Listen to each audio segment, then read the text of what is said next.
Yeah, I'm making. I gotta get rid of this stupid smile so my mouth won't move properly. Hello, everybody. Welcome to this episode of Frivolous Gravitas. I'm your co-host Jordan, and this is Kris, your other co-host. Say hi. Bye. There he is. Today, we're going to be talking about a topic that is not really as well known to a lot of us as it, well, maybe it could be, or something a little foreign, but that's why we're talking about it, because it's a little foreign to us. And luckily we have someone who has kind of been steeped in this culture for quite a while, and that's, well, Kris, actually. So we're going to be looking at Spoiler alert. Spoiler alert. Well, we're going to be looking at rap or hip hop music, which I have dabbled in, but still I'm very ignorant of. And I think this is our first time covering any musical topic, really. It is, yeah. Which is neat. So yeah, bear with us. But yeah, so this is rap's kind of that thing, you know, just a damn punk kids listening to rap, but I think there's a lot of value in there. Although you do have to, like any music, sift through the 90% garbage with any genre of anything to get to the gold, but there's still gold there. So let's start by actually asking Kris, what does this genre of music actually mean to you? Hello, and thank you. Sorry again, guys, my voice is still out. It's been a month, so you're going to have to deal with it, because otherwise we just won't be producing. So. It is getting better. I'm sure it's good enough. Yeah, I guess I'll just start where I got into it. I was sort of raised in the church, so I was always into hymnals and church music back in the day. And I loved the poetry of like the Psalms and the hymns and the Bible and stuff, because of the lyrical content wasn't superficial. I mean, a lot of the times it was, but some of the songs that you find at church are about like existential beliefs. And I didn't hear music like that ever on the radio or anything like that. So fast forward a few years, when I started making music, like just in high school and band and with a keyboard and stuff, I found that an interesting thing about church music is that if you go to different churches, they'll play the same songs, but they'll play and sing them differently. So they use the same lyrics to different background music. And the music is just a way to help you remember the lyrics, and the lyrics are just parts of the Bible. So essentially it clued into the old like Bedouin tribes doing it with the book of the Quran, and Brahmanic cultures in India, and it's sort of been a tradition with humans to do poetry to a background beat or music for centuries, if not longer. And I didn't realize until I started listening to, when I first heard good hip hop, it was Tupac. And before that, it just sounded like beepity boppity, you know, this and that, rhyming 3-letter words with the same 3-letter words. Like, it sounded so childish and juvenile, I never gave it a chance. We're gonna pump up the jam. When I heard Tupac writing songs, he used an emphasis and a cadence that was very similar to like Shakespeare. And that's when I got hooked on it, because I realized how wonderful it could be. Before that, I never even had a clue. And Tupac was sort of trained in performing arts. So like he was friends with Janet Jackson. He did a couple movies. So he was very much into acting and theater and screenplay. And it really came across in his voice and the way he accentuated his words. But because he was so talented and clever, he was also a brilliant writer. Mm-hmm. But because he was from, you know, the inner city, the inner urban, whatever you want to call it. No, the urban part, like, yeah, not the nice part of the city. Yeah, he developed lyrics that were foreign to most people who weren't resident of those areas, to put it lightly. But well, it was a lot of times like that's not what the news was showing people back there. It wasn't. You didn't have the internet with people with cell phones showing you what it was like in like Compton or something. You listen to this song, and the song tells you a story. And all of a sudden you're like, what the heck? And it's this new world that's kind of just down the street. And the thing is, it's like the news. Like in hip hop, they often call it like a branch of media, because they didn't have a voice in the news. It was always some thug was robbing somebody. And then when a thug got robbed, it was, well, you live in a dangerous area, so that's your fault. Yeah, the postmodernists call that the silence in the records, which is just a fancy way of saying exactly what you think, but it was a thing. Neglect is abuse, like flat out. And neglecting police brutality just because we didn't have video footage of it from cell phones. And then even when we got cell phones, they still tried to neglect it. Like, yeah, it was a real problem long even before when they have Black body Lives cameras, Matter. they're like, fuck it, I'm gonna beat this guy. Sorry. And like, it wasn't just like similar things like stop and frisk or whatever, where the government policies would be systematically racist, but they wouldn't realize it until later. And like red line districting for insurance and mortgage approvals and loans, interest rates based on your name. If you had a name like LaRonda, you get a higher interest rate. Like, things like that were known, but nobody talked about it. So hip hop came out as not just a way of performing and expressing outrage and anger and doing the most natural poetic poetry that you can, which is just to a drum beat or whatever. So it harkens back to the whole African culture too, because drums are a huge part of African culture, as they are with everybody, but especially in Africa, they don't, excuse me, especially in Africa, they don't rely as heavily on expensive instruments like guitars.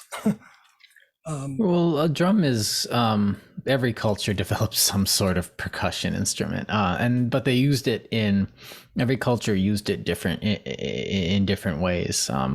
Like for example, taiko drumming in Japan, or you get various forms of, like, you get the djembe, and you have different what do you call that? It's just everything from that to a tambourine.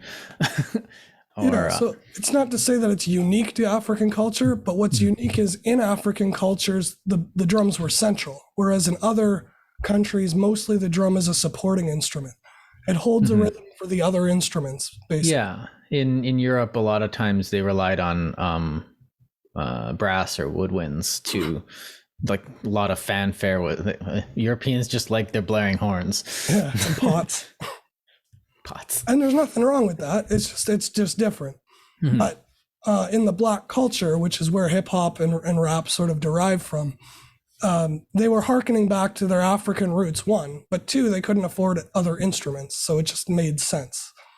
But hip hop to me was sort of the development of the turntable as an instrument. I don't think anybody did that before, because turntables only existed for a couple decades prior. And you couldn't really do it with a phonograph, because those sounded so terrible on their own. What the heck is a turntable? Like, because I've seen it at clubs, and it's just the guy with the turntable, and he's got the one ear over with the thing on, and I have no idea what the heck he's doing. It's a record player. Okay, that's what I thought. It's a record player, and he just kind of, like, I understand how you make that sound, but, like, is that all he's doing up there? Well, modern is different because they use technology and they use digital samples and things like that. But originally, a turntable was just a vinyl record, and you'd go to a hip hop store or something, and you'd buy a vinyl record of samples, and instead of having music, it would have loops on it, and each loop would last about like 30 to 40 seconds, and you only need about 20 seconds of it, right? It's just they give you a little bit of buffer room to lead in and out. So when you have two turntables and you've got a crossfader, you can switch between your headphones from one turntable to the other. So while you're playing a background beat on loop on one of your other turntables, you can time the other side in your microphone and cue it up, and then you can fade in one to the other. So you can add musical instruments that you don't own on top of each other. So you can bring it in at the right moment and whatever you want to bring in. So a lot of people have the misconception that hip hop is just stealing other people's music and it's not original. But like, the original thing was creating music without an instrument, just with sounds of instruments. You don't get to choose what note you play. You have to work with what you got. That's the difficulty. Right. And you kind of see this, it's kind of reminds me of when everyone claims that, you think of something stupid like the Star Wars soundtrack, which is very well orchestrated, but then everyone's like, oh, he's ripping off Holst, and you got Holst who's ripping off Mahler, and you have Mahler who's ripping off Brahms, and and Beethoven. You have Beethoven who's riffing off of Mozart, but you can see a progression of certain, not themes, but I guess you'd call them samples, where you get certain ways of moving into each other, or not moving into each other, but certain sounds and certain chords that just keep showing up over and over and over again, and they just use them differently. They bring them in differently. They add them to a different melody, and they use the same sounds and feelings in different ways, which is kind of why, I don't know, classical kind of got a bit, after the 20s and 30s, kind of got a bit weird. A lot of also because of other things. Just it got a bit stale because they were also teaching the theory, and once you learn a theory from a book, you can't really deviate very well. This is the way we do it. And then you get people like Ravel who are like, nuts to that, I'm gonna do it like this, and everyone's like, okay, that's great. And then you have someone like Shostakovich who's coming in late going, okay, I'm gonna do all that stuff you want, but I'm gonna do it really well, and there's no really where to go from that. And so then you get people in the 60s saying, well, what if I did that but with a guitar? And that was great. You got a lot of really neat stuff in the 70s, but then hip hop comes around and does something completely different in the 80s. And like this, but it's the same, but to me, it sounds like it's the same thing. You're taking things, but you're not just taking, chords. You're not just taking the technical mathematical pieces. You're taking actual like samples of the music. And you're chopping them up too. So if something shouldn't end, you end it, and you make like a quarter step pause. And that quarter step pause is usually filled by a punchline lyric. And that's not just like a joke lyric, which it can be, but like a punchline is the part that, you lead into to drive your point home. You sort of set up your punchline like a joke, but you set up, it could be any other type of concept, right? It could be about racism, police brutality, politics, neighborhood violence. They do lots of songs about their moms. Corvettes. So one of the interesting things about hip hop that I think most people don't appreciate or value is the lyrical patterns of the rhyming schemes. So a lot of people will say that they listen to music like Bryan Adams and Bob Dylan because they love the lyrics, right? Yeah. But if you ever sit and listen to what's on the radio now, you can't honestly tell me that you appreciate the lyrics. You're beautiful, you're beautiful, you're beautiful, you're beautiful. Like, under my umbrella, my umbrella, my umbrella, my umbrella. You know what I mean? Like, lyrics now are absolutely garbage, and that's not just a subjective view, that's objectively true. Well, just sit down and look at them. To be fair, I can hear everyone copying me, but to be fair, the Beatles, this is, again, I'm going to be triggering a lot of people here. The Beatles weren't exactly juggernauts of, poetic verse. I'm not a fan either. I can't really define. Like, I understand why people like them. They were probably the first real pop group that just everyone understood the music. It was simple, it was catchy, everyone kind of grooved on it all at once in the same moment, and it was stuck. Very experimental too. Nobody heard experimental music really. Oh yeah, it did try things that nobody had done before. Which now you could argue that the Grateful Dead did some of the stuff before the Beatles, but or during, because the whole drug trip albums, but which was experimental, but a lot of people were doing that at that time. And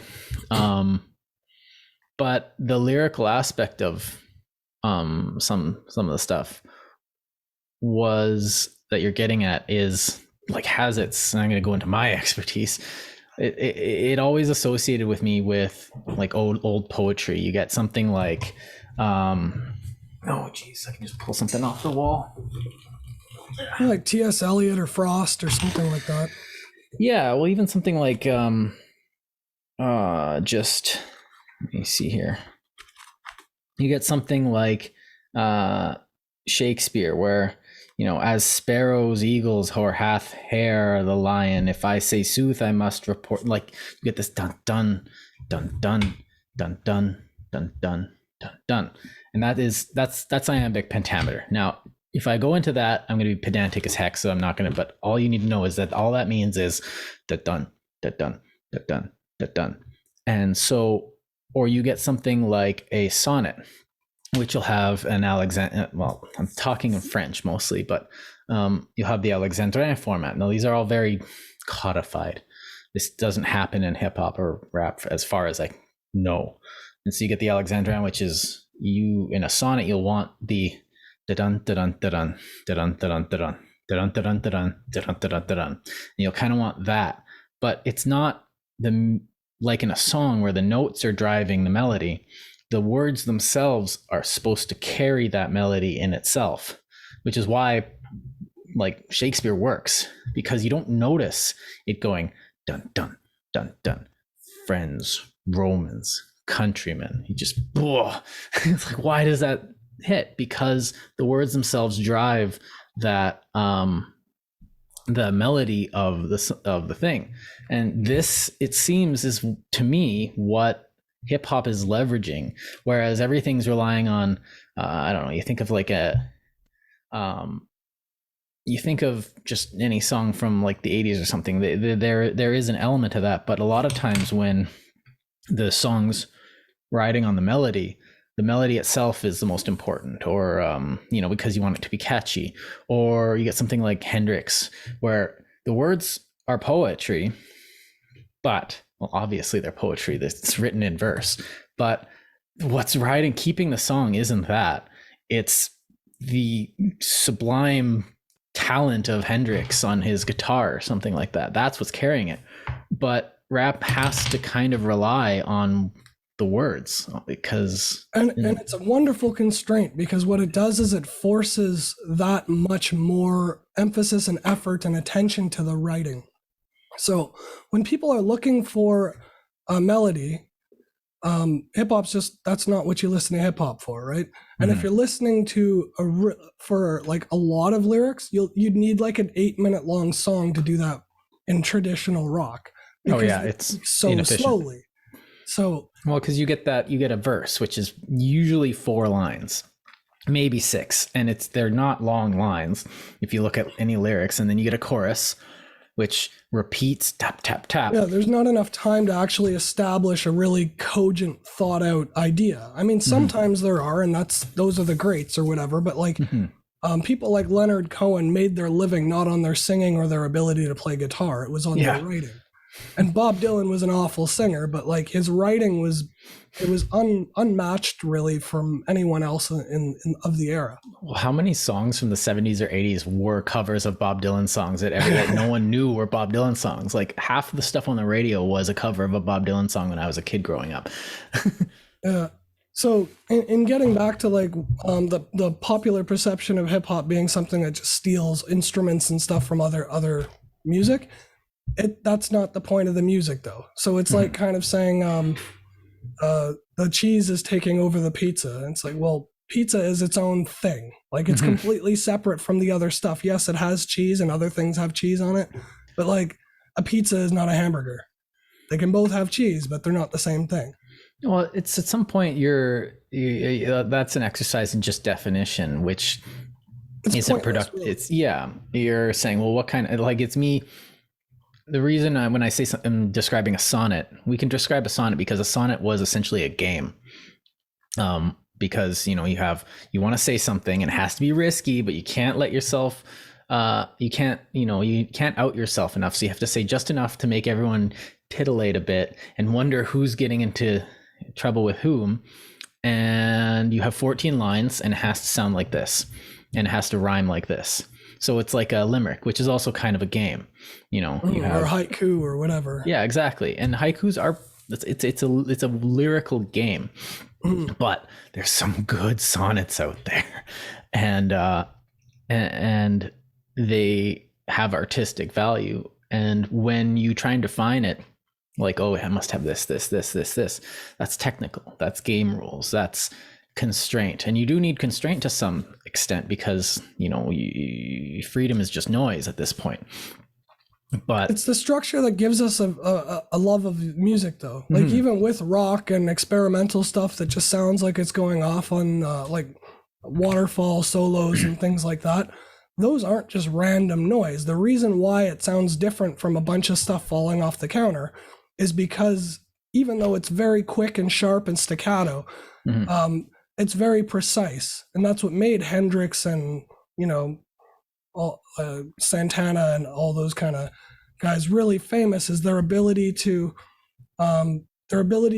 pick out and pluck out that type of, not perfection, because there's always going to be that human deviation that goes a little bit too far and a little bit, but bringing you back to a center, bringing you back to a G chord is always comforting and relaxing to a listener. And with hip hop, you do that with rhyming schemes or patter schemes. So everybody knows the patter schemes from like cartoons and stuff they used to watch. But the reason that's catchy and sticks with us is because our brains love that type of rhythm. And when you use your tongue and your syllables as drums, like snares and hi-hats and cymbals, I figured out what that's from.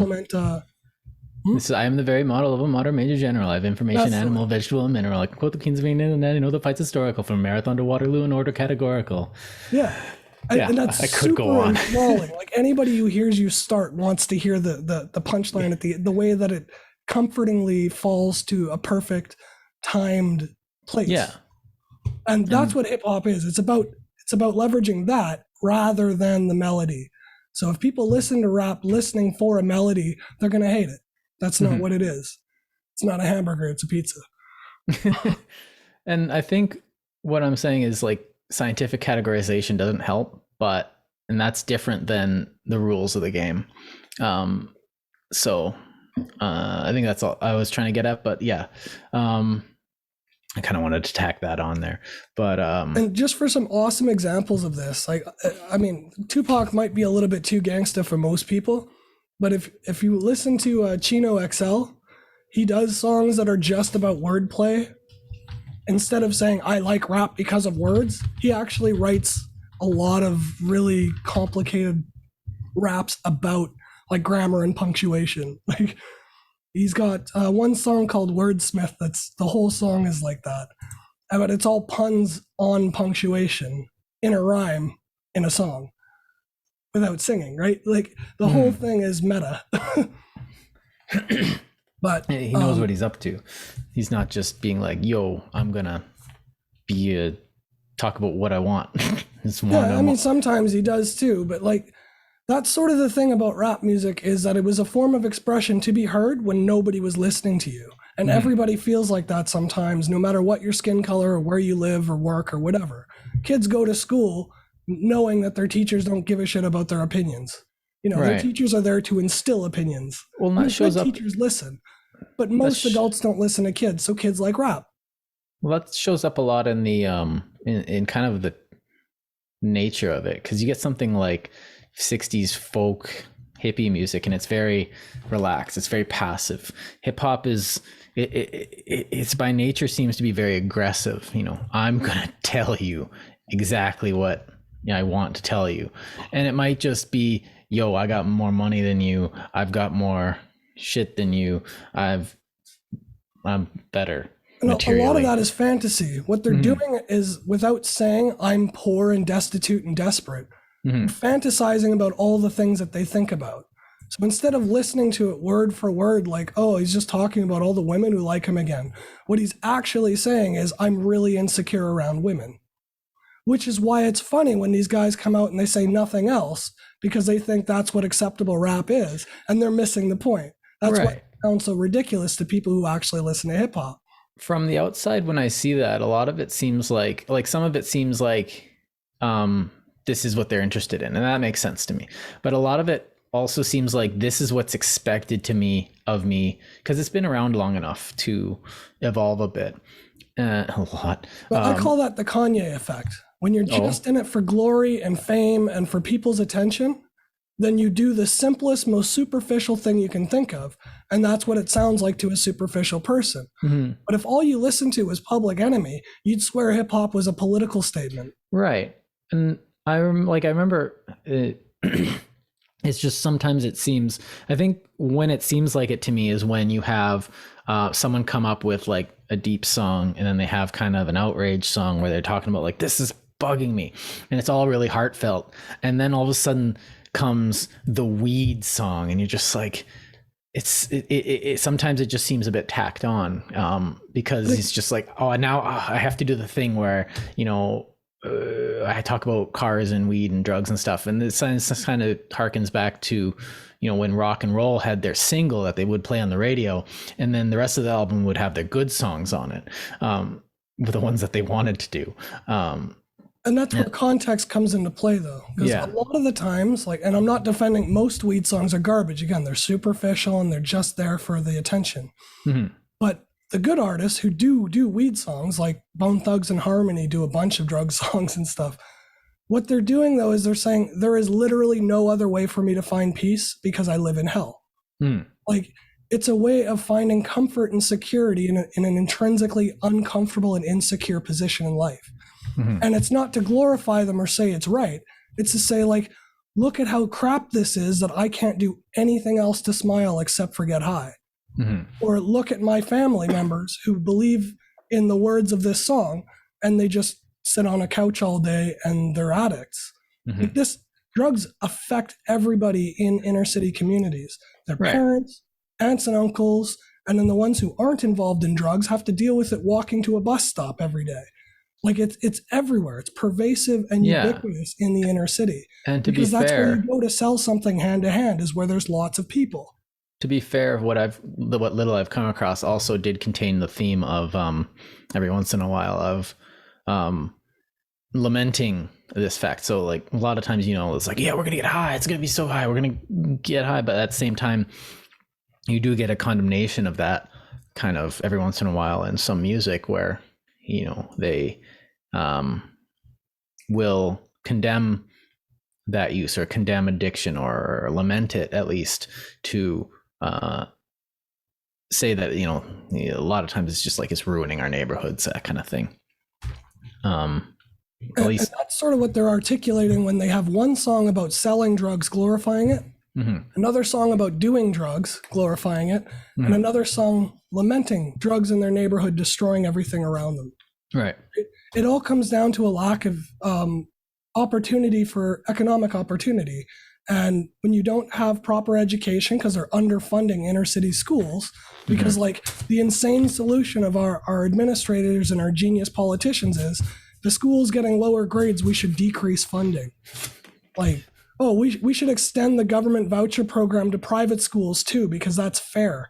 Kids aren't getting... Well, like, you're splitting the pot of all these public schools who are already underfunded so that you can help offset the costs of private schools for people who can already afford private schools. My favorite is, oh, they're so underfunded and everything. Well, what do? Well, we make sure they don't bring guns and drugs to school. Let's ban guns and drugs. It's like, let's buy metal detectors. It's not even treating the symptom. Like, they'll spend money on security guards instead of a library. And then they'll wonder why crime goes up. Like, libraries prevent crime better than security guards. No security guard is going to take a bullet for a kid.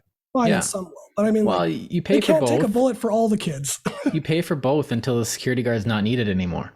Like, save you. No, you pay for the libraries, man. Think about this. If you're a gunman, even if you're like some psychopathic killer, are you going to kill some asshole white dude in a suit with millions of dollars? Or are you going to kill somebody who's trying to better themselves in a library? You don't go attacking people in libraries unless you're like completely off the wall terrorist. Yeah, well, unless you're like one of those school shooter types. Even rap songs and stuff establish rules against selling drugs in schools. Like, they're like, schools are, we're not saying they're perfect or safe, but just give the kids a chance. Like, just keep it away from the school. You can do it in the, a block away. But like, the effort was there.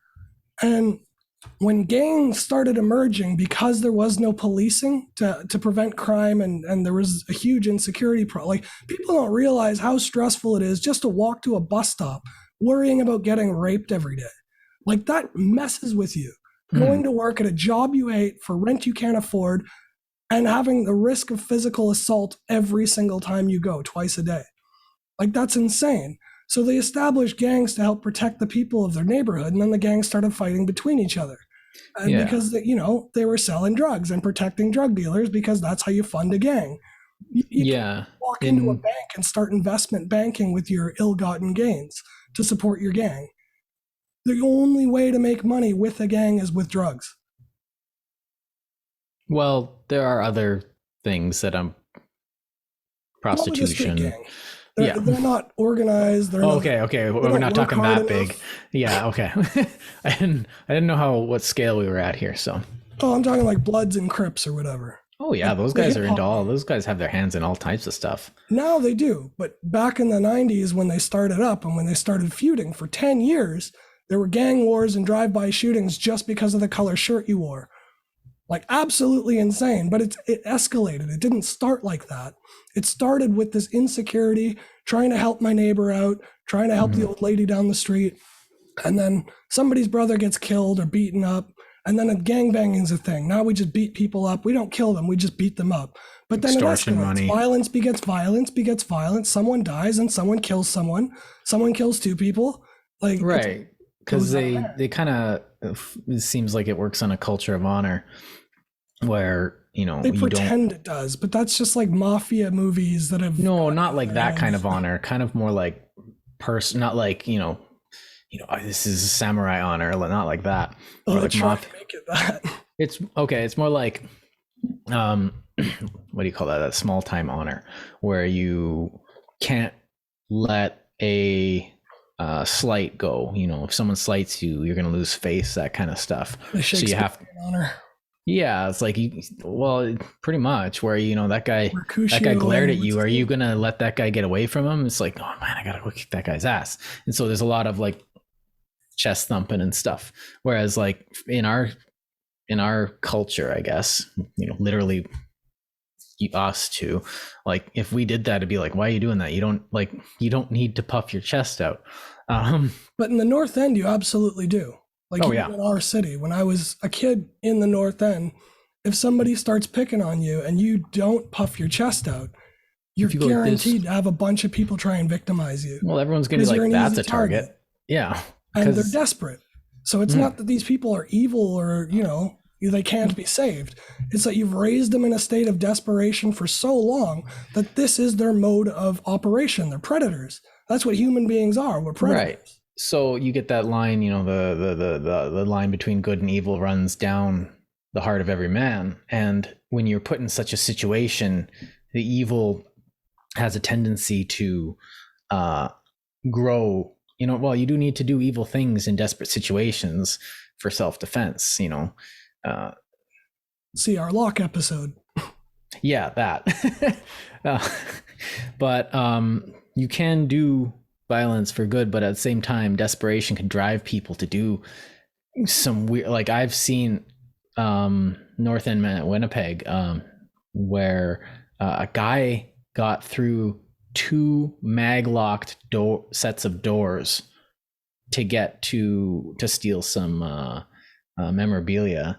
And now, if you don't know what a maglock is, it's magnetically sealed doors, and this guy got through them somehow.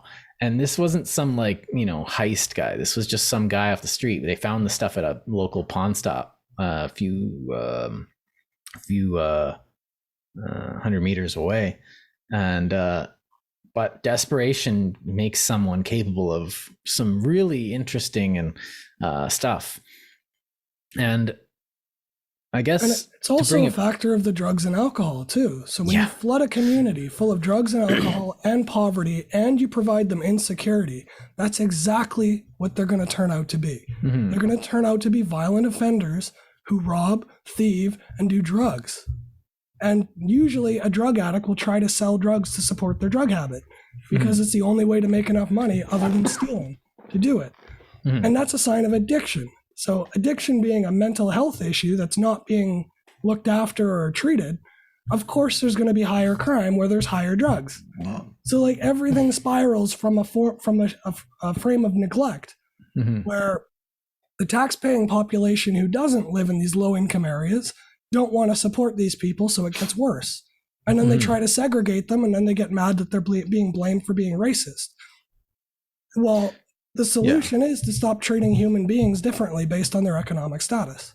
If you believe in a standard of living for your child, someone else's child should have at least a basic standard of living that doesn't make them so hungry or desperate that they stab people. Nobody wants to stab another person. Like, nobody wakes up in the morning thinking, I hope my life gets threatened so I can stab somebody today. They might say it as a form of bravado or puff their chest. Yeah. But this is what leads into the violence in hip hop. Like, rap music is very, very violent. But most of that is a form of insecurity, like trying to hype yourself up so you're not afraid. Because showing fear is going to make you more likely to become victimized. Right. It goes back to that culture of honor. Fear equals weakness. Right. And you see how popular hip hop music is in the ghettos and stuff, and you'll know exactly why. It's a whole bunch of human beings with feelings and thoughts that they have to squish way down, pretend they don't exist, and act brave and strong so that they can protect their families and friends. That's a passion of necessity. And if the only, like, they can't walk into a gunfight or whatever, or like anticipate being stabbed or chased down listening to the Beatles in Yellow Submarine. You know, we live in a yellow sub while you're toting a gat ready to shoot somebody. Like, you need something that's amped and hyped to get your adrenaline going and just to put on a brave face when you don't have one. Yeah, it's aggressive. So it's excessively violent for that purpose. But it's not just gratuitously violent for no other reason than the expression. It's also always constrained by the poetry. It gets back to the art form. So instead of focusing on the superficiality of the words themselves, you got to think about, like, what would drive a person to produce these words, and oh, look how intricate that pattern scheme is. And this is what makes Kanye West awful, is that he doesn't do any of this. He just says words that aren't even coherent and puts them together. And he's a brilliant producer. Like, he makes music and beats that are catchy. But he's an awful writer. He's an awful speaker. He has no message whatsoever. But people like Tupac and Public Enemy and Bone Thugs and Harmony, Chino XL, Immortal Technique, there are like countless guys. Even reggaeton has tons of these guys, like Sizzla Kalonji and Madis Yahoo. I remember Immortal Technique. That was very aggressive. Yeah, I wouldn't recommend Immortal Technique if you're new to hip hop, but if you like wordplays, the guy is very literate. I liked him during my your left phase. My kind of revolutionary phase, my fire breathing phase, because he hit that itch that really was going through. Because I don't know, for some reason I identified with it. I'm just a white guy paying my way through university, but I was kind of desperate at that time. And I thought destroying the system was good. And he just was like, yeah. But that's what I mean. Hip hop's not about skin color. Like, I used to hear it all the time when I started rapping back in the 90s when I was a kid. People say you're too white to do it. I'm like, then you don't understand hip hop. If you think it has anything to do with skin color, then you've never listened to hip hop. Because if you listen to hip hop, they would talk about skin color because there was a disparity, not because they're better than you. It was because, why are you treating us like less? It's totally the opposite. It's like, it's not exclusive to be into hip hop. You don't have to be a certain way or a certain color, or you don't have to be a violent person or somebody who loves drugs and drinking. You can listen to it just to understand other human beings who you're ignoring. Right. And that's the point. It's a media. They didn't put these editorials out in the free press and stuff for people to read. Nobody knew this culture existed of desperate people. They just pushed them off into a corner, threw some tax money at them so that they weren't desperate enough to all revolt at the same time and get organized. But it was just enough to keep them suppressed and in low-paying jobs that they could profit from them. Well, this kind of showed up in my life a bit, where I've done some really odd jobs, security being one of them, retail being probably slightly worse. But I would engage with a lot of times just the worst humanity had to offer in Winnipeg, and from every wavelength. And I'd tell stories, and my wife, who I was dating at the time, just didn't believe me, because she was from suburban, the nice part of town, and just didn't like, no, Jordan, people don't act like that. People wouldn't say that. People wouldn't do that. It's just like people wouldn't just like, I don't know, I've got a scar to prove it, but they do. And yeah, they would just come up to you and do that. And I don't know if I want to tell any of these stories on here. Yeah, you really don't have to. I'm not going to tell my war stories. Yeah. And so this ignorance, which she now realizes because she works now with a lot of underprivileged people, seems so PC to say it like that. God, I hate saying PC stuff. But to say this, and she'll come home with stories like the ones I'm talking about, working in the healthcare field that she works in, about all these underprivileged people and the stuff they said, the stuff they're going through, their strange ignorance that they might have, and kind of now goes back and says, okay, now I understand. By engaging with these people, she sees that the desperation, the and some of that evil is there, and it's mostly roused by fear. That's people ignore. They pretend like it's just some inherent trait to these people when everybody has the capacity to be afraid. Mm-hmm. But they'll justify it to themselves and they'll be like, well, why'd you run that red light? Well, I thought the guy behind me was going to hit me. That's a fear. Well, yeah. What if the guy walking up behind you with a bat and just like dragging on the ground and talking all shit, like that's a real threat. Like that's an actual threat. Yeah. And he's doing that because he's afraid. Evil is always afraid. And then your reaction is because you're afraid, and that's out of preservation or a lack of governments do this too. This is how we have wars that are nonsense. Yeah. They will react out of fear. Like look at Ukraine and like the Russia Ukrainian border thing. Russia says, hey, stop piling NATO forces at my border. You're making me insecure. They say, we'll never stop pushing NATO. So Russia's like, okay, well, I'm going to reinforce my border then. And they're like, how dare you reinforce your border, Russia? Are you trying to start a war? One that's played out already, because we don't really know about that one yet. But one thing we do know about is Vietnam. You have, short of breath there for a second, where you have the Truman Doctrine of containment of communism. Now, communism was right up there with Nazism, fight me. But one of the things about communism is it was such a bad economic system that you didn't really need to contain it. You could just do what the Americans did with the Soviet Union and just let it slowly die, which sucks for everyone in the Soviet Union because they have to suffer for 3 generations while their country slowly dies. But what they did was a proactive thing. Instead of just letting Vietnam die, and letting South Vietnam, the bad, horrible democracy that Diem was in charge of there, Diem was absolutely corrupt, just the same as the North under Ho Chi Minh. Fight me, Ho Chi Minh was corrupt. They should have just left well enough alone and just let the cancer kill itself, kind of like a forest fire running out of fuel. Instead of just getting involved in all this nonsense. I think we've got hindsight with that stuff is 2020, but what I'm talking about is the human nature.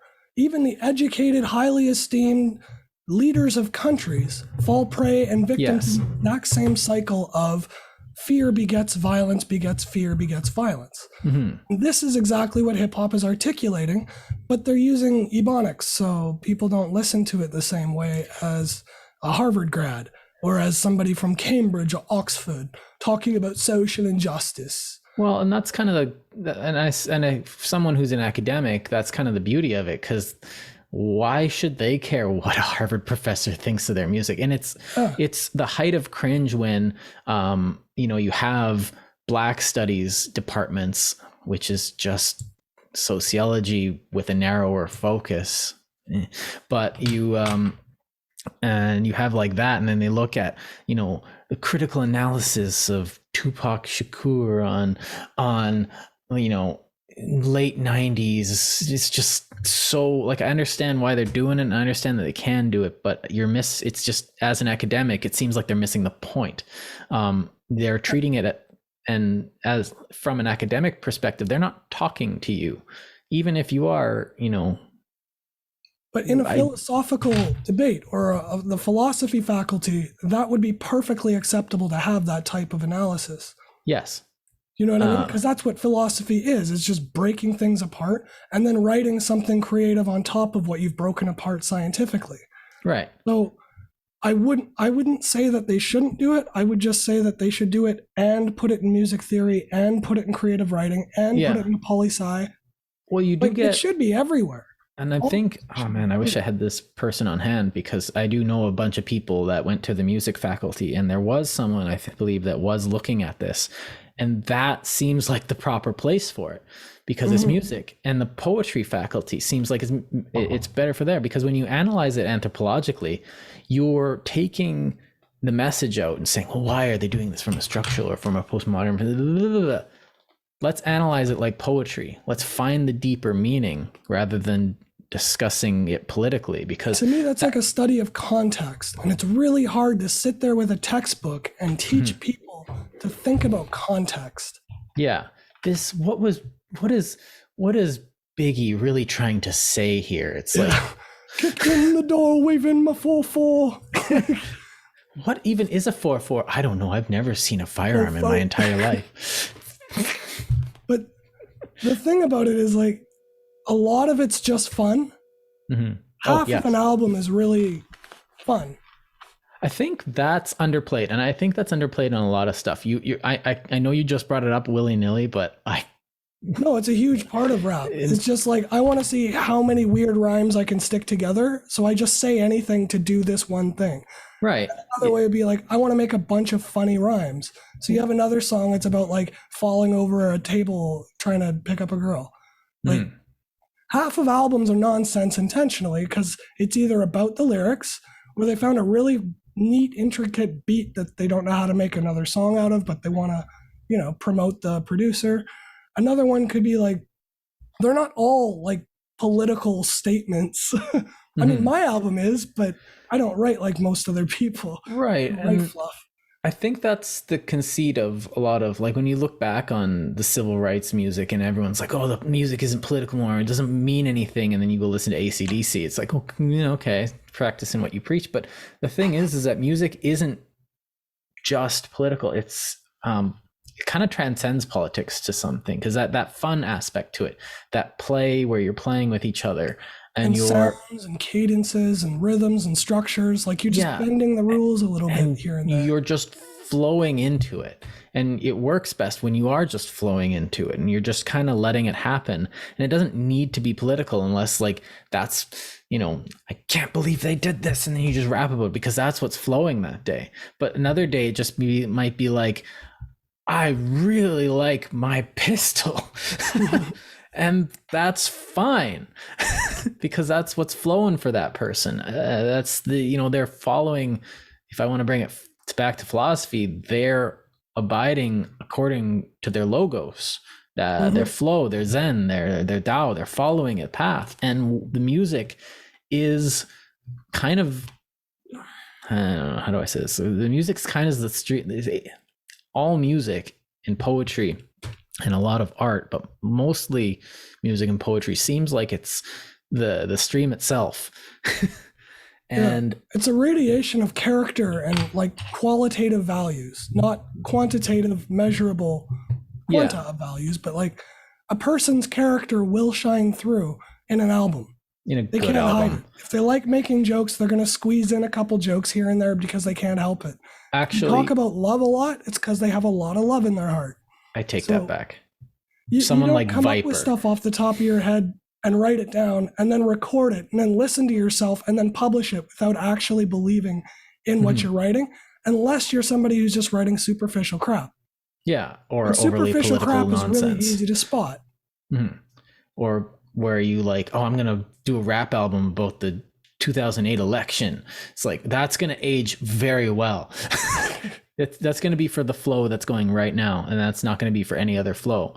Like there's still songs that people listen to from like the late 80s, early 90s, because they hit something that's fundamental and more timeless than just, what was going on at the moment. Like, it's strange, but everyone in society can understand "Fuck the Police," and you listen to it. I never liked that song, to be honest. It hits though. It hits so hard for so many people. It's like it's around for a reason. And but it's like, if I'm mad at my dad, doesn't mean that all dads are assholes. Like, it's an ignorant statement to make right from the outset. Oh no, it is. But you understand it, right? Yeah, I think it caused more harm than good, but that's probably just because I was raised in the 90s and they were raised in the 70s and 80s. Mm-hmm. Like, it's probably just a generation difference. Right. But you get the same thing in the same sentiment in a different But Eminem really spoke to me when I was growing up. Oh, I never really listened to Eminem. It was always playing, but I never listened to it. His radio songs are awful. But every album has legit about 2 or 3 songs that are like phenomenal. Like, songs I listen to today are stuff from 1999. Mm-hmm. His first album with Dre, Rock Bottom, was on there. I Just Don't Give a F, Still Don't Give a F. Those are 2 different songs. Yeah. Brain Damage was one that really spoke to me. Not because of the name of the song, but it was about growing up, just title being doesn't ignored and being insecure and small and weak and all the stuff that people are scared to say. He would say it outright. Well, and the fact that he's able to say something like that to a crowd of people that you're on stage. So the dynamic is such that you are placing yourself in a position of potential alpha for that moment in that stage. So you're saying, okay, I'm going to talk about how vulnerable I feel in society. Yeah. And if you can pull that off. Basically the man's version of the vagina monologues. Like, it's a performance on insecurity, straight up. And men do have to do that differently. Because of his wordplay. Like, his ability to mince words and make really clever puns, but not just like, oh, this word has 2 meanings. This word has 2 meanings in this sentence. Mm-hmm. While rhyming 3 times in the same sentence, while sticking to a theme from the stanza prior. Like, he's really, really brilliant when he tries, but he makes some awful, awful fucking music. Like, it's not like everything from a good artist is good. That's not how art works. No. But in hip hop, even the ugly stuff you put out, whereas most other forms of art, you only show people your best work. Well, I never do that. I always every show album there's a song because that you skip. No matter what album it is, there's a song you skip because you're just like, oh. But not always though. Like Trouble Charger, Third Eye Blind, they made like full cover to cover albums that are just brilliant front to back every time. Well, it's because they're writing an album. They're not writing songs. Yeah. You get something like. But they edit out so many songs that don't make it in, is what I mean. Whereas hip hop, they'll just throw in extra stuff that they played around with in the studio. That's why they put out like 2 albums a year. Well, you get someone like Viper who just, what was it, 400, he like 283 albums a year, and they're all just garbage. One of them is literally, it's a joke, but I think he's serious. But that's the statement. It's not the music; it's the pushing out of the music. That's his right. And his thing is prolific. But his big song that everyone noticed was like, "Y'all cowards don't even smoke crack. What's up with that?" And that those 2 lines that I spoke there, that's the entire song. It's "Y'all cowards don't even smoke crack. What's up with that?" And that's it. He just repeats it, and it's got a bass. That's a joke to me. That's a guy with a sense of humor. I don't know. But the thing is, what he's doing is he's making fun of other people who make garbage rap. I actually don't know with that guy because he's a lawyer. Making a record saying I hate bad rap like the way I did it. He's making intentionally shit music to say like, look at all you clowns, stop it. I really hope so. Well, yeah, the alternative is, look how much work he'd be putting into such garbage if he like. That is the statement. To put out that many records is to show how many people are putting out garbage and calling it gold. And you can tell this too from like the hip hop magazines and stuff he'll give, 5 mics to every new album from something that sells well, but they don't give 5 mics to stuff that doesn't sell well, even if it's genius. Like, it's insane to me that Eminem never won an award on Benzino's, what do you call it, his magazine. I don't even read hip hop magazines. But No. the biggest one out there. You're asking the wrong guy. But Eminem's had like 5 platinum albums. Like, how is this guy not qualified? Oh, because he dissed you? Oh, yeah, that's real mature. So another big part to the hip hop thing is the humor in it. It's a way of being lighthearted about serious situations. See our levity episode? This is where we get it from. So even though there's drive-bys in the streets and gunfire going off and crack dealers in your neighborhood and, single family homes and you're getting evicted and poverty and like all these problems are piling up on top of people, they still have a sense of humor about it. Like they still want to sit and congregate and talk about their problems with a smile and find that commiserating, the comfort in commiserating. And that is deeply and intrinsically human. We all do that. That's like the thing about poetry around a campfire is people doing that. But the difference with hip hop and spoken word is spoken word sounds so cheesy. You just need something there to guide the rhythm and define the 4 bars, define that G chord that you can end on or land on. That's what you do here. Because you can't spoken with poetry. Word is so. Well, that's why you go to, I can appreciate poetry. Like I love Tennyson and you read it and you're just like, oh, it's so good. But you don't read Tennyson. It has a lyrical aspect to it. You read it for the wordplay. You read it for the story. You literally, and you read it for the meaning because as you read it, it unpacks. That's the genius of Tennyson, and stuff like that. Same with Shakespeare. It's the story and the rhythm accentuates the story for so you get I've gone to poetry readings. I've kind of hosted them. One of my jobs. I've had a lot of jobs. And it would be a bit of cringe. They just get up there, read their poem, and everyone would be like, "Oh, that was so beautiful," and I'd be like, "That was crap." just clap if it's good. Clap. Yuppies. And so to me, what I was getting at was the background that the beat that beat that you guys. I've seen you guys just buy one, put it on a song and say good enough because the beat doesn't matter as much as the lyrics, but it adds a certain gravitas to the lyrics that it also differentiates songs. What's that song about where he's talking about the government and you remember the beat to it, then it helps you remember the lyrics to it too. Mm-hmm. Like if all songs were just spoken word, you'd never know the name of any song because they'd all just blend together. You need something just to differentiate the one where you said that thing. Mm-hmm. It's nice if the beat is nice, don't get me wrong, but that's not the point of the song. No. You're not listening to it for the instrumental usually. It's just a bonus if it has a nice instrumental. Well, and there are bands for that. I'm thinking of something like Yes, where you do not listen to lyrics. You listen for the instrumental. That thing's pretty much a guitar symphony. Which is amazing. There's nothing wrong with it. It's just a different type of music. I kind of wish there was more experimental long form, just music instead of just because they have all these new sounds that they've come out with in the last 10 years and nobody's using them to any effect. And I'm sure someone will soon. There's a lot of artists out there. Like Norm, my stepdad, comes up with tons and tons of experimental progressive rock from indie groups, and because everybody's got a home studio now because of technology being so much cheaper than it used to be. It used to be like $300,000 for a studio, but what was $300,000 in the year 2000 is now like $2,000. You can get a $200 microphone. It's better than the old studio microphones. They got Pro Tools boards that are $15,000 to $20,000 just for the mixing station. You can do it all on software on a $300 laptop.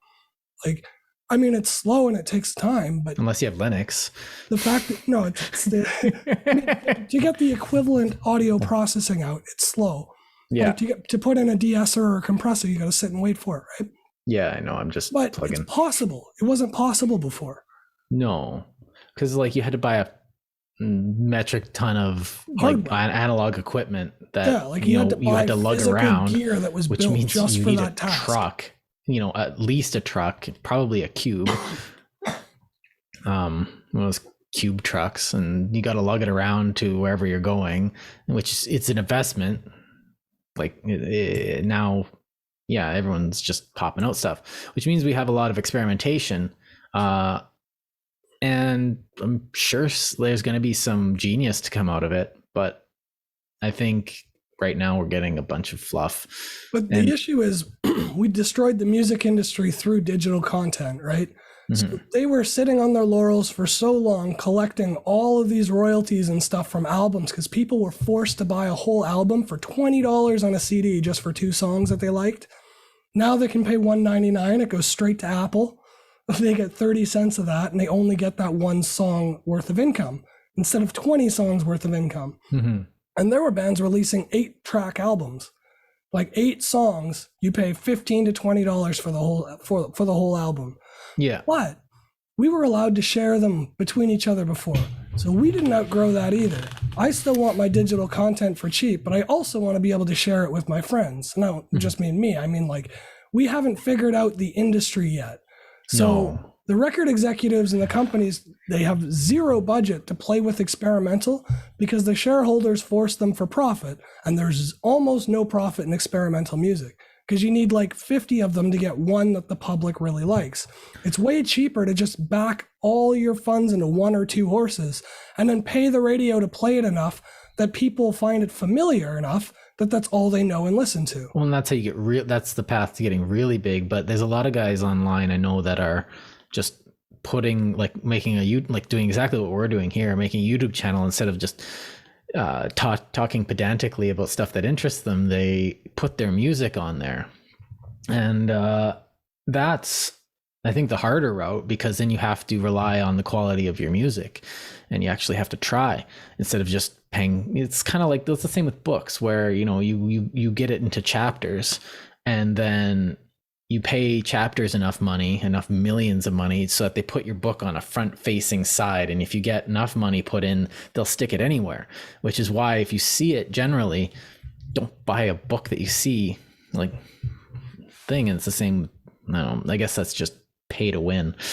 But yeah, and that's sort of the problem with the art model that we have right now. It's used to stash money, and it's used to move money, and it's used to make money. That's not how art really works the best, though. But on the flip side, you have people like who just make music because it's in their heart, and those are usually the best musicians, and they can do it at home, and they don't need to be paid. So on the one hand, you're not getting as many quality professional artists as you used to, because there's no variety in the record labels, and nobody's getting them deals and all that. But on the flip side, people who are just born artists to do art or whatever, and who enjoy it from the bottom of their soul, any one of them can learn to produce and publish their own music without needing to be beholden to a record label. And that expands the music, what do you call that? The event horizon of all music, I think, more than it contracts. Yeah, I agree. The record companies do contract music in that all they're pushing and selling and putting on the front shelf is that garbage. Bruno Mars and Selena Gomez, like, over and over. I don't want to pinpoint names, so ignore that I said names. Not naming names, but their initials are Bruno Mars. I don't actually know. I've never listened to his music, so I shouldn't say that. All I've heard is radio, and I can't say, don't criticize rappers for what they put on the radio. Well, I can't really criticize the crap I hear on the radio either, technically speaking. Yeah. But I mean, I don't like hearing the same thing every single day, 5 times a day. But a lot of people do. A lot of people find comfort in the familiarity more than the music itself. Right. And most people listening to the radio, it's background music at work. Yeah, to me, I can't ignore it. Construction site or whatever. I cannot ignore it, because I remember when I was at Starbucks, I would, they'd have music on all the time, and everyone would be working. And I'd be like, the lyrics to this song are absolutely, like, they're driving me insane. Like, this song has such a terrible message. Like, why? And they'd be like, no, I love this. Yeah, it's just, and I'd be sitting there and I'd be like doing like song analysis, because I couldn't not. It's just kind of the way it's wired, and I can't just ignore things. So people would be like, Jordan, you need to stop complaining. You need blah, blah, blah. I'm like, stop playing crappy music. So I would I'd go and I learned how to use the little music thing so that it only played classical music while I was playing, and which was better, because I'm just like, okay, I can handle this. on repeat better than I can handle. You know, it ruined. Actually, what do you call it? It ruined the Gorillas for me for some reason, and then it also Bossa Nova worked. I really liked working to that because I couldn't understand the lyrics because they were all in Spanish, and it had a nice. It's like Brazil? Cuban. It was like Cuban. I was thinking of Brazil. Yeah, that whole area probably has that genre where that upbeat, folky, Hispanic tune. But that was fun to listen to. But I couldn't.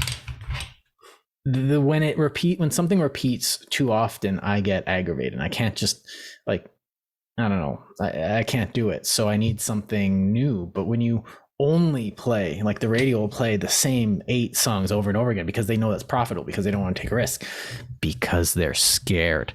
And that kills innovation. And we need innovation in art. We need to be encouraging people to do stupid, wacky, and uncomfortable things with art. And the ones that take will take. Like, but on the same token, real music enthusiasts don't listen to the radio all day. Yeah. They have their own music collection, and they listen to the new stuff that they spend time invested in to find new stuff, and they play that. So like, that's why I'm kind of okay with it now. It used to really, really, really bother me because like the radio was everywhere. Like it was at schools, it was on buses and hotel lobbies. The radio's for people like my father-in-law who wants to rock out to AC/DC all the time and doesn't care. And then the new stuff for my brother-in-law who wants that new cutting edge stuff and will go look for the weirdest crazy stuff ever. But they got XM radio and stuff for that now, is what I'm saying. So they have different radio. Before there was a limited number of radio stations you could listen to.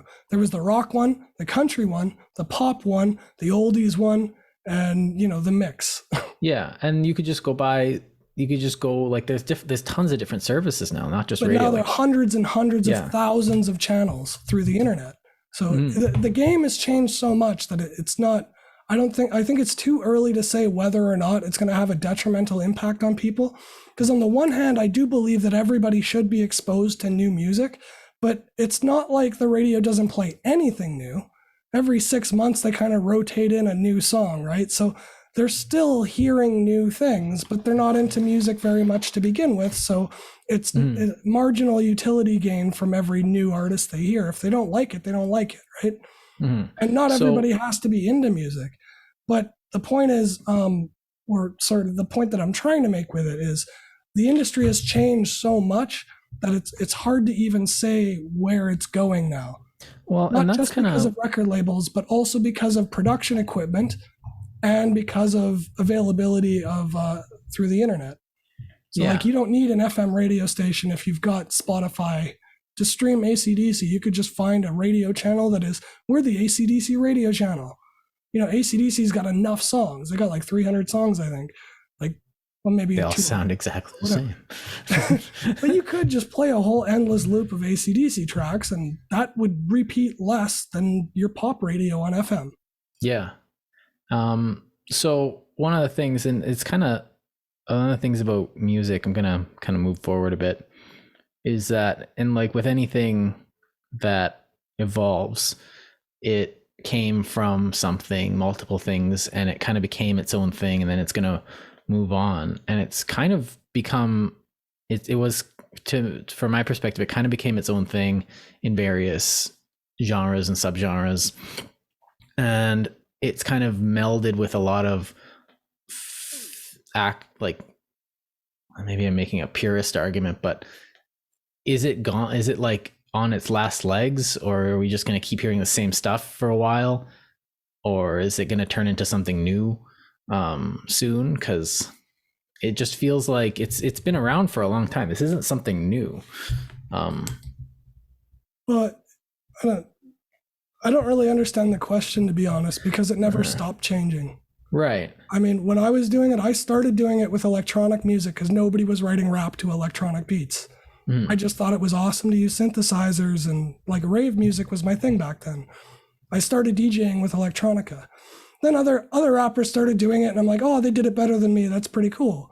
And then I picked up guitar, and I was like, I want some beats with like guitar solos and stringy plucking and stuff in it. And I did that for a bit, and then like other artists started coming out with similar stuff, and they were better at it, and I was like, awesome. It's always been this type of evolution where they throw in, like Linkin Park did one with electric guitars because they're like rock rap. Mm-hmm. They did electric guitars, turntables for the beats, and like a blow flute, a wind flute, or a pan flute or whatever. Oh, right, yeah. One of those Peruvian flutes. And they made like a hit single with a Peruvian flute, a turntable, and a bass and electric guitar. Like, that's awesome. And that was back in, what, 2005 or something?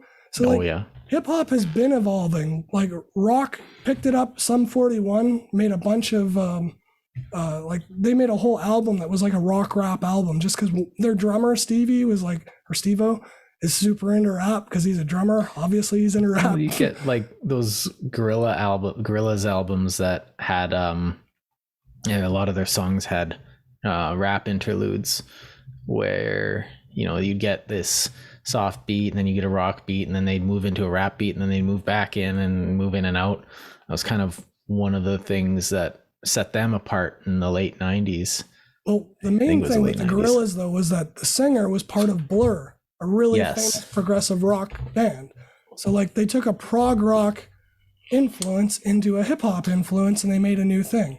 Mm-hmm. And that's what I'm sort of saying, is that all of hip hop has always been about mingling sounds and tunes. Mm-hmm. So you've got, I'm trying to think of the artist off the top of my head, but maybe it'll come to me later. But you've got artists that take classical music a lot and they'll remix classical music, which I absolutely adore because it's so epic.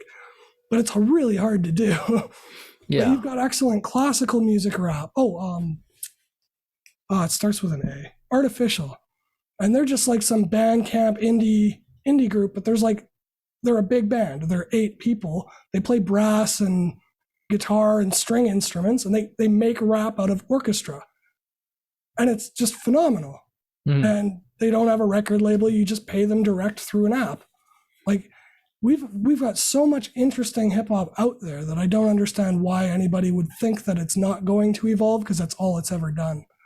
Well, I think there's a stigma associated with it, which informs a lot of people. So you have people who think they know what it is, and you can't really, like, when you say hip hop or rap, a lot of times I just you think of the very stereotypical, what the people call gangster rap, where, you know, they're rapping about shooting people and selling drugs and stuff like that. And it's kind of a way of saying I don't want to engage with it, or I just want to have it be that thing in my head. But at the same time, at what point does it start to become something else? I think that was what my previous question was trying to get at. Like, what point does it no longer become hip hop, or will no longer become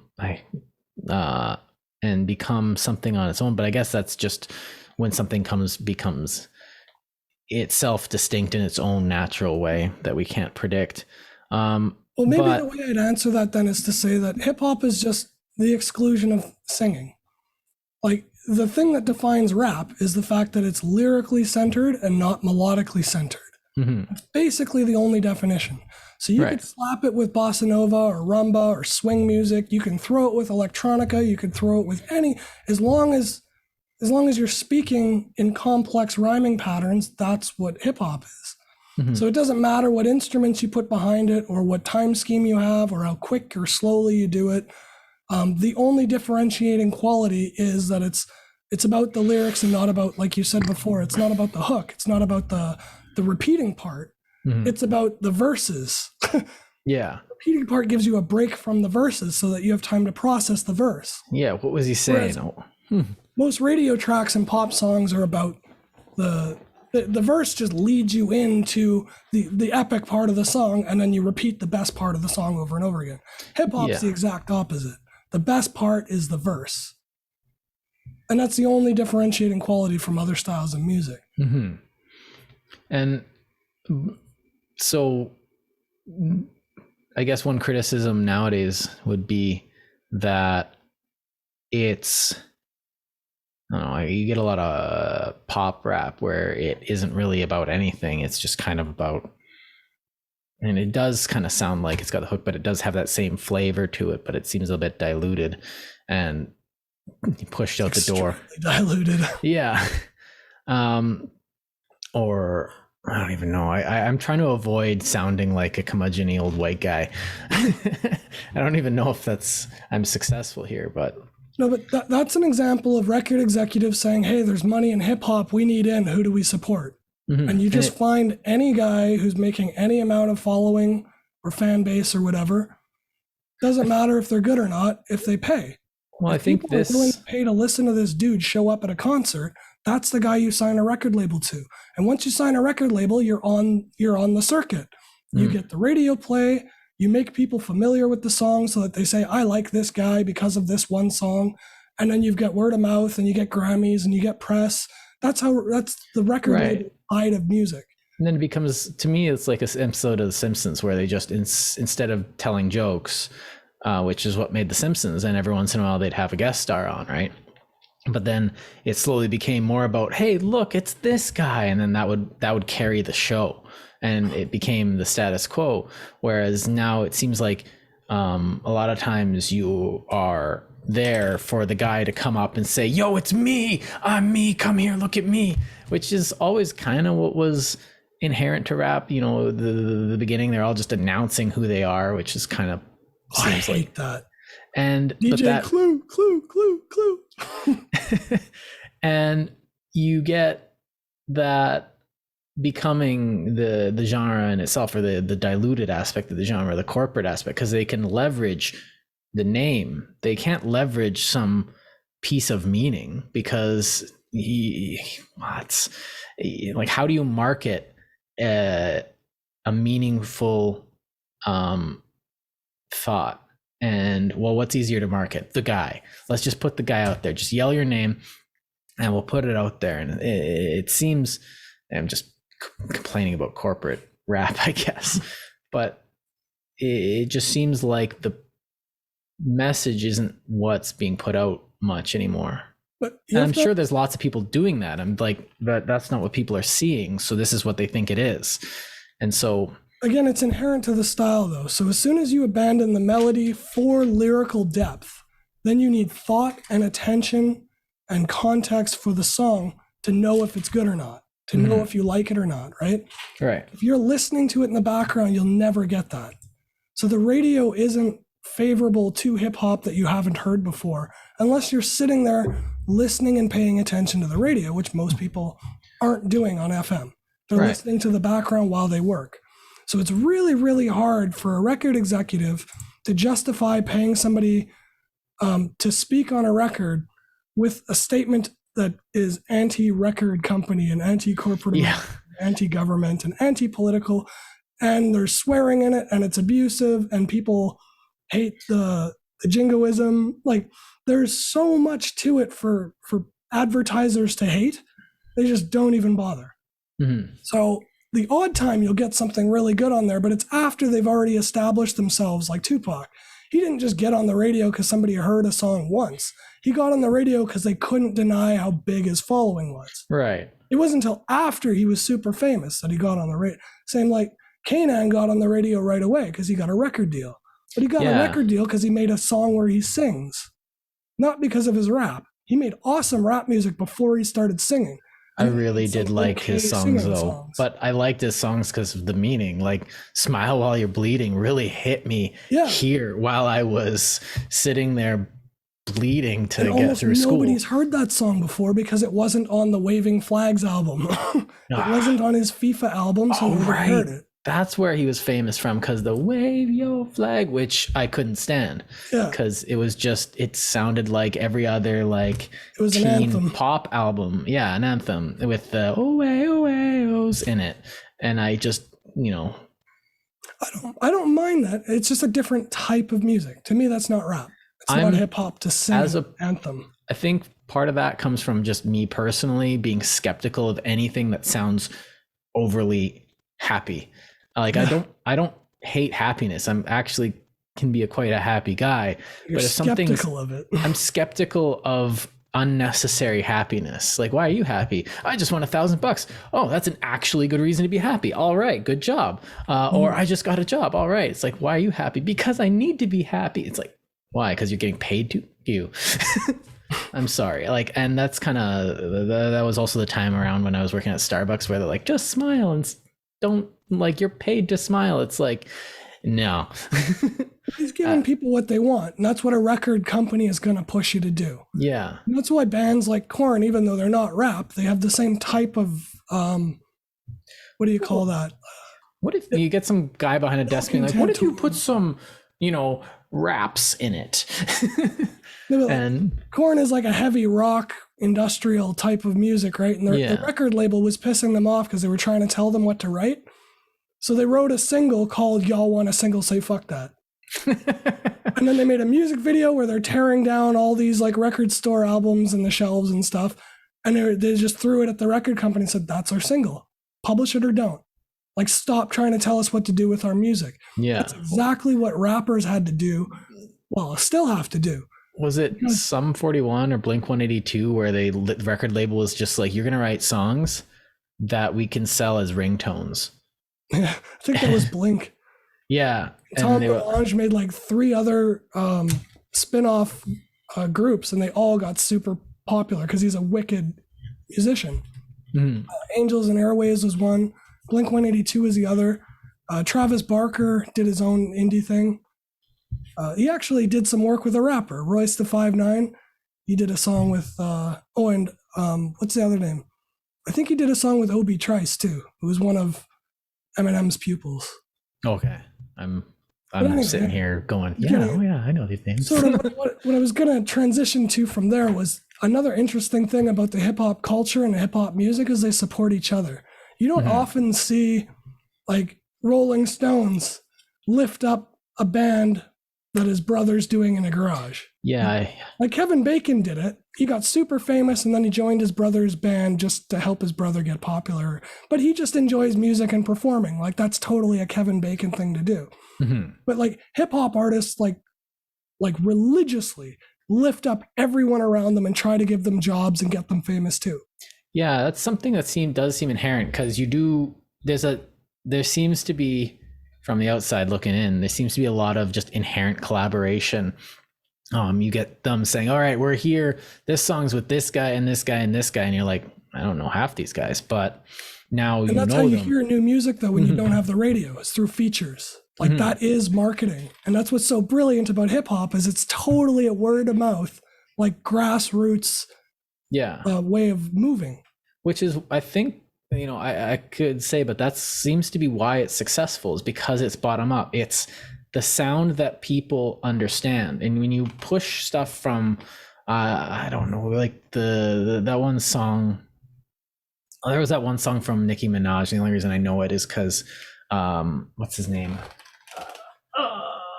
Jeez. It was the Madness of Crowds guy brought it up. And I'm not familiar with her, sorry. Oh, yeah. The only reason I know it is because Douglas Murray brought it up in his book. No, I know the name, but I don't listen to her music. Yeah, so essentially she's just sitting there shaking her butt, and that's very top down. This is what, and the thing to me is that it's the bottom up.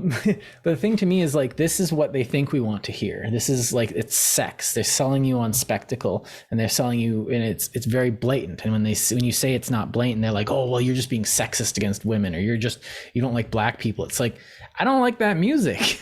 It's dumb. And when a simpleton hears that, they think, I can do that. I could be a famous rapper. And that's why you get so much of it. Yeah. And then you get stupid girls all over the internet shaking their butt thinking this is how I get rich. Meanwhile, the actual message that people want to hear is coming up from the multitude of people, coming up from the everyday lower and middle class people. Yes, the middle class too, where I have something I want to say. And rap is that, it seems to me. And that's why I think the music in the 60s and the 70s was hit so hard for those people, is because that's what it was. You get people just sitting around being like, I'm gonna sing this, and all of a sudden everyone's just like, yes, what that guy said. What what's his name? We talked about him earlier. Oh jeez. Talked about a lot of people. No, the guy who gets covered, the guy from the Bob 60s, Dylan. Bob Dylan. Yeah, because Bob Dylan would just say stuff, and everyone would be like, totally, I get that. Like they wouldn't even understand it yet, but they'd be like, yes. Yeah, and Jacob Dylan, his son, did the same thing with Wallflowers. Again, cover to cover albums, just brilliant music. Oh yeah, and that's why music hits, is because not because of the beat, because a beat can just be replaced by any other catchy beat. Well, this is catchy, and then you get another beat. Oh, this is also catchy. I like listening to this. But when something has some depth to it, it comes up, and that's why this will always triumph over this. And this is just copying. So you have like a timeline here, and you have the top down copying what was in the bottom 5 years before.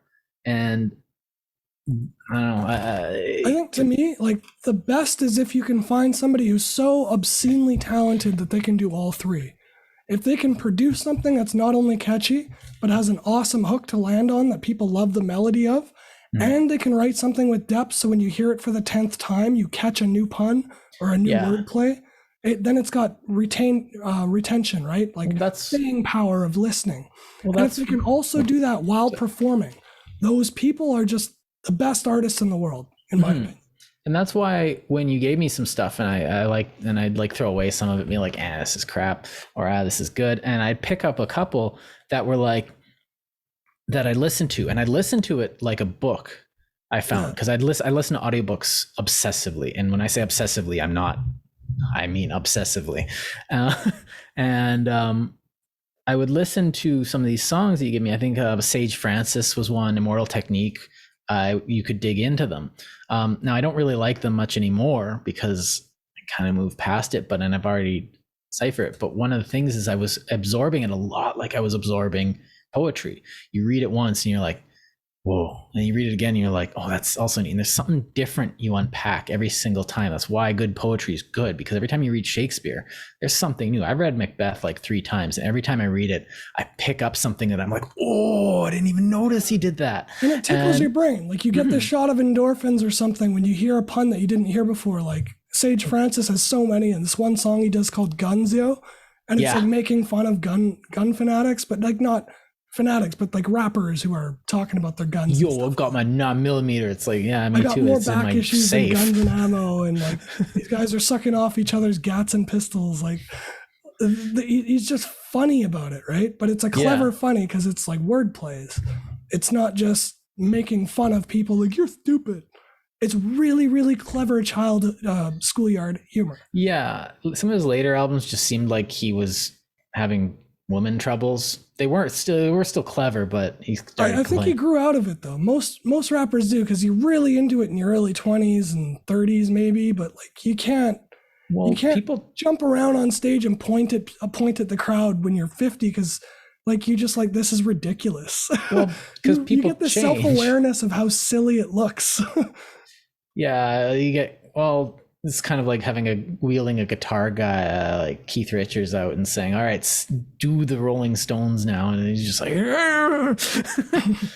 is he actually still alive? I don't know. But I think so. But I mean, I got nothing against people who do it for a long time. It's just, there's a lot of burnout in hip hop because they lose that. It takes a whole lot of heart and passion to write like that. And when you're successful, if you don't have the hardship anymore, the motivation to get inspired is just gone. Yeah, you get something like Chopin where he's like, you know what made Chopin so good? The tuberculosis.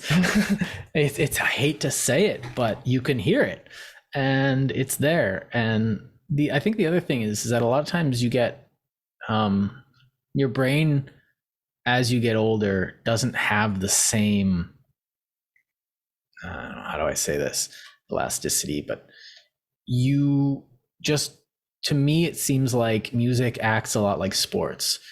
You can do it and you have a prime, but then you're kind of gonna lose it because you're balancing on an edge when you're playing that, when you're in the zone, and you kind of have to I would disagree with it only because I think maybe there's an element to that, because rap is about lyrics, right? Words are the things that deteriorate in your brain as you get older. So like you can play guitar just as well as you played when you were younger, probably better. or you can play piano because of muscle memory and tune and all that. But coming up with unique syllabic word plays while rhyming, while having something deep to say underneath it all, it's not what our brains are good at when we're older. You know what I mean? No. It's like one of the first things that deteriorates into your 40s. Well, and I think there's another element to it where you're good at what you're good at, and then the zeitgeist kind of keeps moving, but you know what you know. And like for someone like Shakespeare, the zeitgeist was moving so slowly that he could, like, they weren't done with him when he died, but now everything's moving so quickly. Like if you are doing the same thing for 5 years in a row, you're not gonna make it. And you either have to adapt, come up with something new, experiment, try something, but you are a momentary contribution rather than what's this guy doing now? Oh, I can't wait for his 40th album in the last 50 years or something. Oh, I can't wait for the next one. Because when you get deep into something, as you get older, and I've noticed this about like myself, you end up with a groove. You become more defined in who you are, and you can't be as fluid. Yeah. And so because you got all these tricks, but these tricks that make you great are also the things that tend to tie you down a bit. Maybe like that blindness of age, I guess. And also like the other people from your time have had more time to come up with the same novelties. So you sort of run out of novelties as you get older too. Yeah. And it's only the next generation who learns from your novelties that create their own novelties. And then you're sort of behind the ball. Right. But that's the whole evolution of music in general. Like that's how all music evolves. I think a good example of this is like someone like Johnny Cash, who is moving from rap to Johnny Cash. Okay.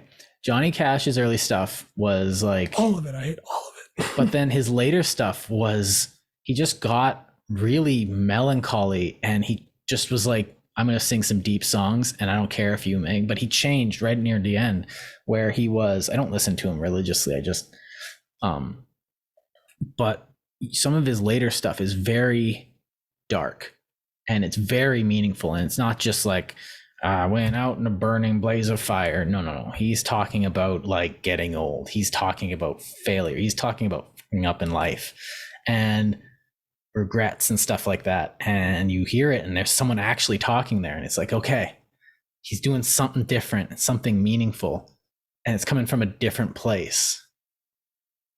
But I'm not saying it's bad. I just don't like it because I don't appreciate small struggles. I think those are good for people. And dealing with getting old is a small struggle that everybody deals with. Yeah. And that's not to say I don't think the music shouldn't be out there. I just don't care to listen to it because I got Plato and Aristotle under my belt, right?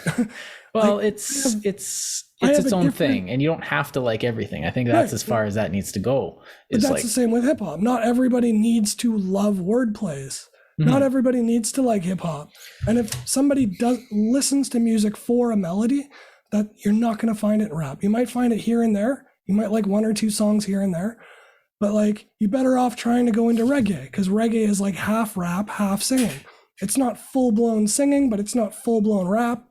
You can kind of get into different styles of music in general to find out what actually grooves with you. But listening, like country music to me is like the smallest plights of the world. All they're worried about is themselves, their own people, their own city, their own town, their own family. Nobody looks outside the border and says there's actually like devastation around the world that I could contribute to fixing. And they don't. All they care about in that whole genre of music is themselves.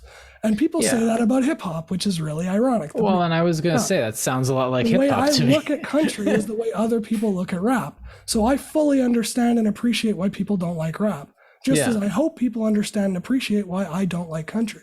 Yeah, and I think the thing is that it's easy to say, like, make a moral statement. Like, if you don't like hip hop, you're, this or that. And it's just like, it's easier to say that's just not for me, or that's just not for him, or that's just not for her, and just leave it at that. Valid to just not and that's the easiest thing to do. You could just say I don't like it. You don't need a reason why. It's music. Yeah, you're allowed to dislike music. I think doing something like this has, you know, if someone didn't know or was like, oh, why am I listening to a podcast about two white guys talking about rap? Because I want people to stop saying that it's not music or that it has no value, you know, and not just rap, but all types of music that they don't like. Oh, jazz is just noise. It's not just noise. There's a reason why jazz persisted and why it influenced other forms of music, like hip hop. Like freestyling is a verbal version of jazz freestyling. Yeah, I was going to make that earlier, but I couldn't ring it in. But but like all music just adopts one from the other.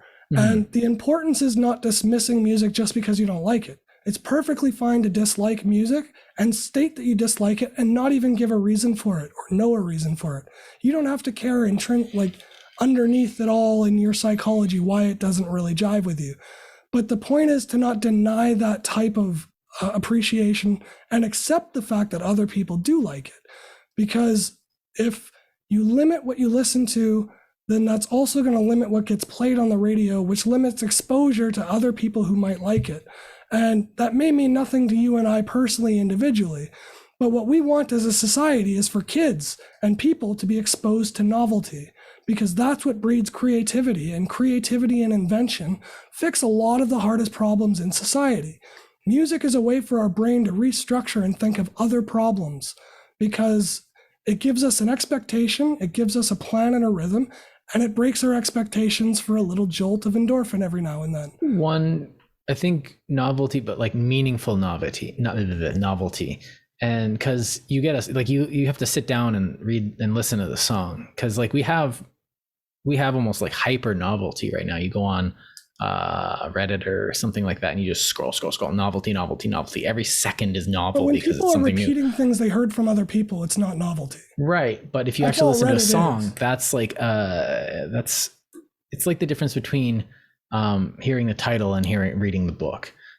So meaningful novelty, I think, is what if you take the time to actually sit down and listen to the song, that novelty is. I think everything meaningful has already been said.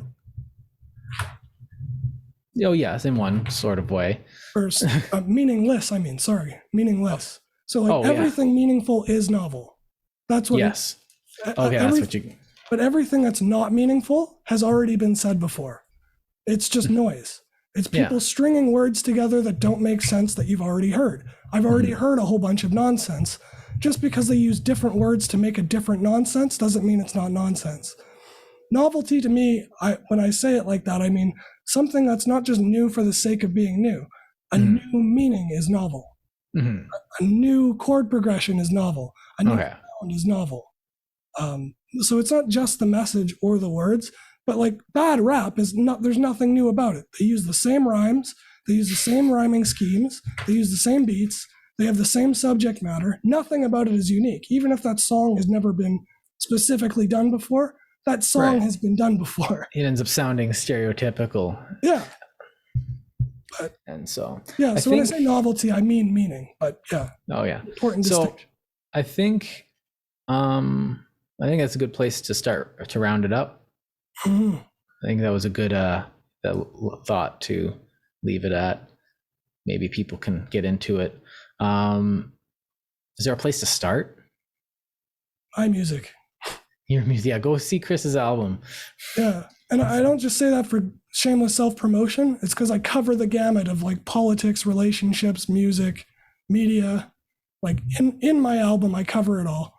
So if you want to look for good rap, you can find out the songs you hate from my album. Then you'll know what to look for. Yeah, I think that's good. I'll probably come up with a list of recommendations for everybody because I love to do that.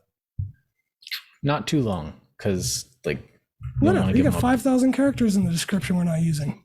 It'll help with the search engine optimization anyway. Marketing, baby. All right, you guys have been listening to Frivolous Gravitas. I hope you enjoyed it. What we're talking about next time? I have not. Foreshadowing. Maybe no free lunches or. Ooh, charity. Let's talk about charity. Oh boy. Okay. Yeah. Okay. All right. I'm gonna dig myself a hole when we talk about charity, but yeah, we'll do it. See you Go guys. listen to Tupac and Chino XL. Yeah.